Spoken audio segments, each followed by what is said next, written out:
जय हिंद दोस्तों। आज मैं आपको एक हिंदी में संज्ञा लेकर आया हूँ जो कि बहुत इम्पोर्टेंट होता है। हमने संज्ञा तक कवर कर चुके थे। अब एक बार फिर से रिवीजन करा देता हूँ। संज्ञा क्या होता है? संज्ञा का मतलब नाम शब्द ही संज्ञा है। ब्रह्मांड में जितनी भी सारी वस्तुएं पाई जाती हैं वो सभी के सभी एक संज्ञा ही कहलाती हैं। अगर किसी चीज़ का भी स्ट्रक्चर उसका बॉडी होगा तो उसका नाम लेंगे तो संज्ञा कहलाएगा।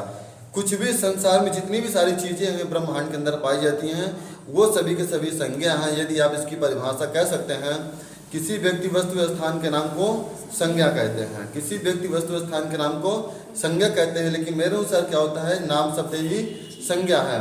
कुछ भी ले लो, किताब, पेन, कलम, पानी, दूध, वाटर, आकाश, पाताल, पंखा, क्लास रूम, जो कुछ भी लेना चाहते हो वो सभी के सभी आपके क्या कहलाते हैं?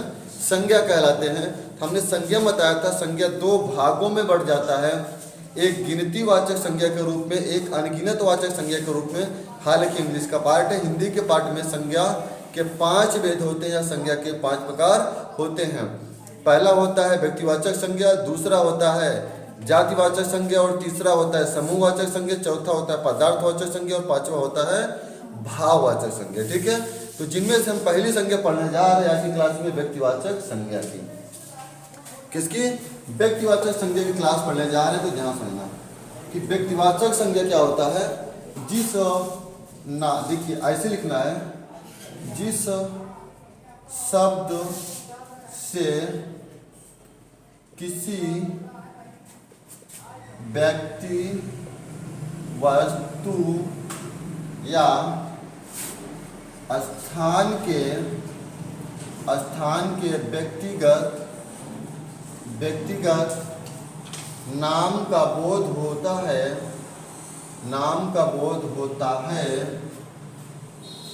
उसे व्यक्तिवाचक संज्ञा कहते हैं। उसे व्यक्तिवाचक संज्ञा कहते हैं। व्यक्तिगत नाम की बात कर रहा हूँ, ठीक है। अब व्यक्तिवाचक संज्ञा कहते हैं तो उदाहरण में देखना, उदाहरण में ले लो। जैसे आपका चैनल या कोचिंग है ड्रीम अचीवर, तो यहाँ पर जो आपका ड्रीम अचीवर है ये व्यक्तिगत नाम है। और महात्मा गांधी भारत, दिल्ली,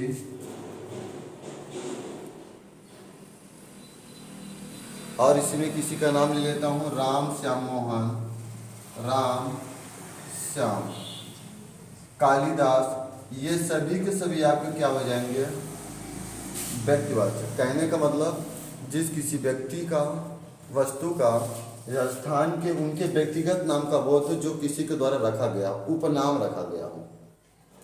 जिसे छात्र सभी पढ़ने आते हैं, सभी छात्र का एक अपना अलग अलग नाम होता है। तो जो अलग अलग नाम है वो आपका व्यक्तिवाचक संज्ञा कहलाता है। ठीक है, यहाँ तक समझ आ गया कि व्यक्तिवाचक संज्ञा क्या है। जैसे कोई कंपनी ले लेते हैं, कोई भी कंपनी ले लेते हैं तो उस कंपनी का भी नाम क्या होता है? व्यक्तिवाचक संज्ञा ही होता है। किसी का भी व्यक्तिगत नाम जो किसी के द्वारा एक चुनकर रखा जाता है वो सभी के सभी नाम आपके व्यक्तिवाचक संज्ञा में आते हैं। और जातिवाचक संज्ञा यहीं पर ध्यान से देखना, जातिवाचक संज्ञा, जातिवाचक संज्ञा, जातिवाचक संज्ञा में क्या होता है? जिस शब्द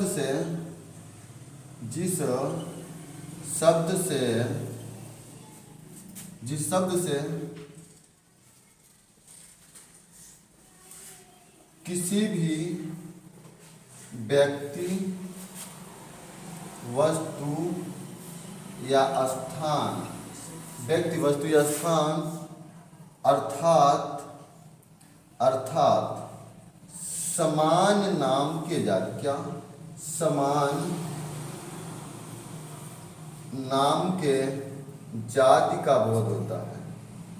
समान नाम के जाति का बोध होता है या बोध हो तो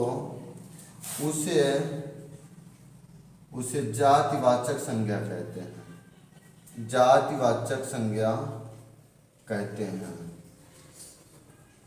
जातिवाचक संज्ञा कहते हैं। पहले नंबर पे याद रखना, संज्ञा कैसा है? संज्ञा एक विकारी शब्द है। संज्ञा कैसा है? विकारी शब्द है, जिसमें विकार उत्पन्न होता है। तो व्यक्तिवाचक संज्ञा भी विकार है, तो इसमें से जितने भी नाम आएंगे ना, वो सभी के सभी क्या कहलाएंगे? विकारी शब्द कहलाएंगे। अच्छा, इसका जैसे लिखना, लड़का, लड़की, अध्यापक, पुस्तक,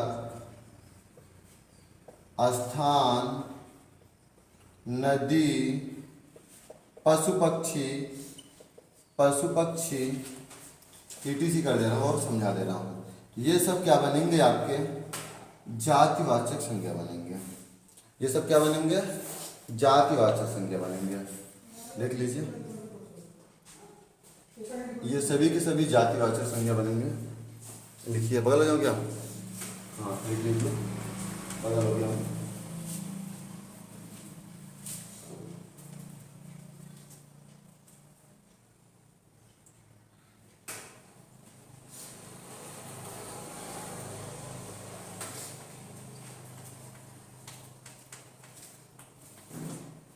हो गया?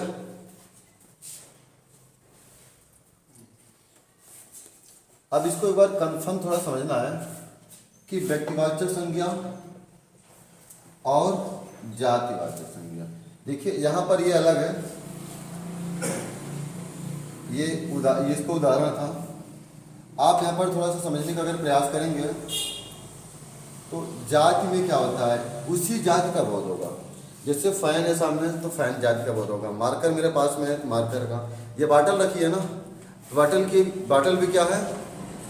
बाटल कोई भी बाटल होगा, लेकिन ये बाटल ही जाति का बोध कराएगा। इसका अगर मैं कोई अलग से नाम रख दूंगा तो वो आपका बन जाएगा व्यक्तिवाचक संज्ञा में, प्रॉपर नाउन के अंतर्गत। या जैसे कुछ भी होता है, जैसे कि डॉग, कुत्ता है, कुत्ता भी एक कॉमन नाउन मतलब जातिवाचक संज्ञा है। कुत्ता, बिल्ली, गाय, भैंस, भेड़, बकरी, ये सब के सब क्या है? एक जातिवाचक संज्ञा है। अब उसका व्यक्तिवाचक संज्ञा, व्यक्तिगत नाम क्या होगा? आप उस डॉग का कोई नाम रख दो, डॉगी नाम आपने रख दिया ना, या कालू रख दिया, तो जब डॉग या कालू नाम रखेंगे तब क्या बन जाएगा जाकर के? व्यक्तिवाचक संज्ञा। अगर जैसे उसके जाति का नाम लेते हैं, उसके अगर जाति के नाम लेते हैं, तब क्या बनेगा? जातिवाचक संज्ञा। आप लोग छात्र हो, मैं बोलूँगा सभी छात्र या छात्र लोग इधर आओ। तो ये आपकी छात्र क्या है? एक जाति है, तो इसलिए छात्र कैसा नाम बनेगा? कॉमन नाउन बनेगा। छात्र में किसी का मैं नाम ले लेता हूँ, मान लो संजीव। अब इसमें जो संजीव नाम है, किसी का तो व्यक्तिगत नाम रखा गया है, इसका और जाति क्या बन सकती है? लड़के की बन सकती है, तो जातिवाचक में। तो संजीव नाम क्या बन गया? इसका व्यक्तिवाचक संज्ञा बन गया। तो जातिवाचक और व्यक्तिवाचक संज्ञा समझ में आ गया होगा। तो रफ करो इसको, फिर आगे बढ़ता हूँ। अब उसके बाद लगाइए हेडिंग तीसरा, समूहवाचक संज्ञा। तीसरा क्या लगाएंगे हेडिंग? समूहवाचक संज्ञा की।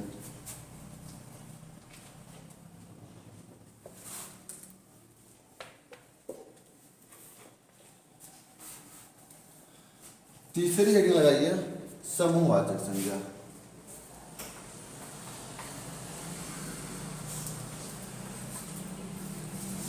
समूहवाचक संज्ञा। अब समूहवाचक संज्ञा में क्या लिखिएगा? जिस शब्द से किसी व्यक्ति या वस्तु के, जिस शब्द से किसी व्यक्ति या वस्तु के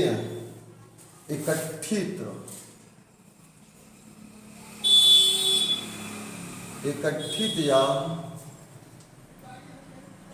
समूह या झुंड का बोध होता है, बोध हो, उसे समूहवाचक संज्ञा कहते हैं। उससे क्या कहते हैं? समूहवाचक संज्ञा कहते हैं। इसमें आपका क्वेश्चन बहुत अच्छे से पूछा जाता है। अब कैसे, यहाँ पर ध्यान देखना। सबसे पहले सभा बैठती है लोगों की। जब भी सभा बैठती है तो क्या कोई अकेले बैठता है? नहीं ना। और भीड़, भीड़ कैसा है? लोगों का समूह होता है भीड़ में। मेला, मेला में लोग दर्शक देखने वाले जाते हैं तो लोगों का समूह बन जाता है। और जैसे अभी देखेंगे दुर्गा जागरण हो रहा था, रामलीला के जगह पर दुर्गा जागरण, तो क्या कहते हैं, रामलीला की एक कमेटी गठित कर लेते हैं। क्या? रामलीला की कमेटी। तो यहाँ पर क्या हो जाएगा, कमेटी। और जो पुलिस है उनकी बटालियन होती है ना, समूह, उनकी जो बटालियन होती है, इनको भी क्या कहते हैं, ये भी समूह बन जाता है। और उसके बाद इस प्रकार से जैसे गुच्छा हो जाता है, चाबी का गुच्छा, चाबी का गुच्छा या केले का गुच्छा या दर्जन, दर्जन भी क्या हो जाता है, समूह बन जाता है ना, खास करके। लेकिन दर्जन थोड़ा आपसे अपवाद में भी आ सकता है, इस बात को ध्यान देना है। तो यहाँ पर समझ में आ रहा है, जहाँ पर किसी के समूह का बात की जाता है, जैसे बगीचा नाम ले लिया, क्या बगीचा, तो बगीचे में क्या बगीचा समूहवाचक संज्ञा है? बगीचा नाम लेने से क्या पता चलता है, किसका समूह, मतलब कि पेड़ पौधों का। अच्छे क्वेश्चन आप लोगों से है, क्या बगीचा और जंगल में अंतर बता सकते हैं? एक क्वेश्चन, और नदी और नहर में अंतर बता सकते हैं क्या? मतलब नदी बहुत बड़ी होती है। हाँ, नहर, अभी स्वेज नहर में एक शिपयार्ड फंसा था, जो कि तुम्हारे गंगा जमुना से बहुत कितनी बड़ी नदी है, स्वेज नहर है ना। अभी कोई माल वाहन कोई फंसा हुआ था ना उसमें। तो अच्छा, ये टोपरी नहर ये वाली देख लो, और यहाँ वाली नहर, नदी देख लो इसके अंदर वाली।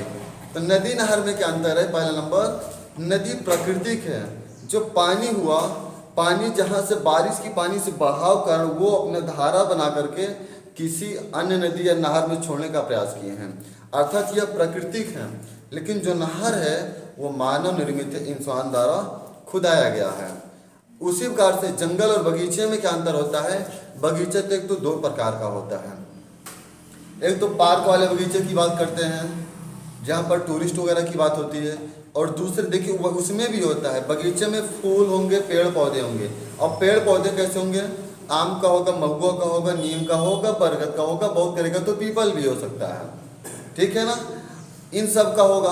अर्थात फल फूल का भी बगीचा होता है, आम अमरूद का, इनका भी बगीचा कहलाता है। लेकिन जंगल का मतलब क्या होता है? जैसे जंगली पेड़ होते हैं, उसमें क्या होते हैं, जंगली पेड़, जैसे बल्ली वगैरह भी, सागौन वगैरह भी, ये सब जंगली में ही आते हैं। तो जैसे देख रहे हैं जो बबूल वगैरह नहीं होते हैं, अर्थात जंगली पेड़ों के जो झुंड बनता है वो जंगल होता है। अब कोई ये नहीं कहेगा सर बगीचा छोटा होता है, जंगल बड़ा होता है। बहुत से बगीचे हैं, बताओ कि 50-50 किलोमीटर की रेंज में छाए हुए हैं, है कि नहीं? तो समझ में आ गया ना बगीचा और जंगल में क्या डिफरेंट होता है। हालांकि आइए मैं अपने टॉपिक पर चलता हूँ। तो समूहवाचक संज्ञा समझ में आ गया। समूहवाचक के बाद आते हैं पदार्थवाचक में। इसमें बड़ा आप लोगों को संशय रहेगा पदार्थवाचक संज्ञा और जातिवाचक संज्ञा में। पदार्थ या द्रव्यवाचक, क्या द्रव्यवाचक संज्ञा, द्रव्यवाचक संज्ञा। अब इसमें देखेंगे पदार्थ या शब्द जो किसी पदार्थ या धातु का बोध कराए, अब यहां पर देखना कराए, चाहे वो क्या हो, यहां पर सॉलिड लिख रहा हूं, चाहे वो सॉलिड मतलब ठोस में हो, मतलब लिख दे रहा हूं हिंदी, ठोस हो, और चाहे लिक्विड का मतलब द्रव हो, चाहे गैस हो, ठीक है ना। बोध कराए यहाँ पर उसे पदार्थ या द्रव्यवाचक संज्ञा कहते हैं। पदार्थ या द्रव्यवाचक संज्ञा कहते हैं। जैसे पानी, दूध, LPG, लकड़ी, लकड़ी, प्रकाश और सोना, चांदी, हीरा, मोती, है ना, लोहा इत्यादि कर दे रहा हूँ, इत्यादि। लिखो फटाफट, लिखिए।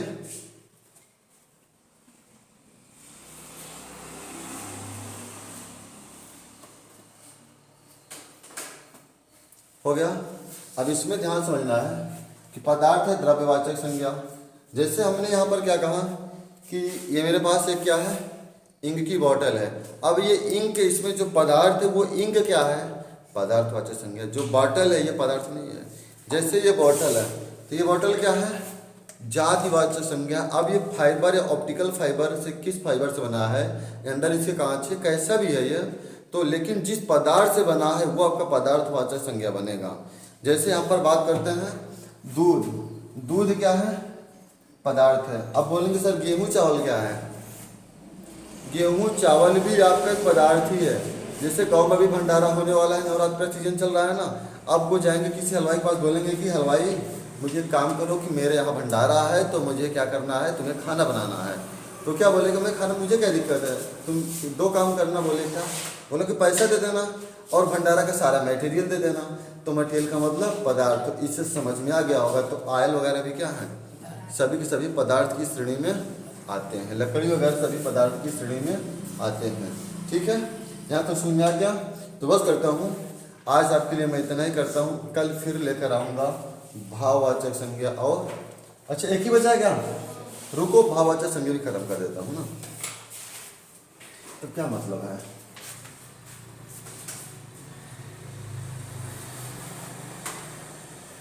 लिख लो भाववाचक संज्ञा, भाववाचक संज्ञा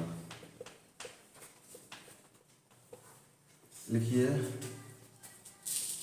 यह ना तो देखा ना सुना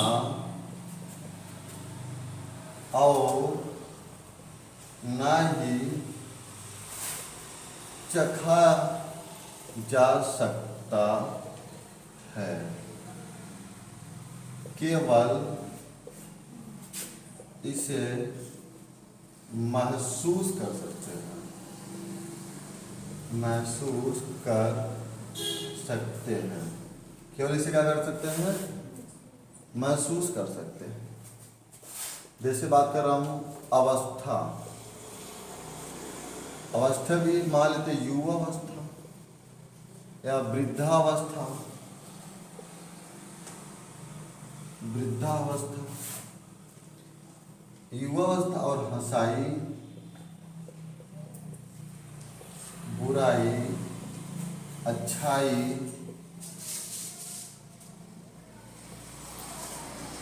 और बचपन,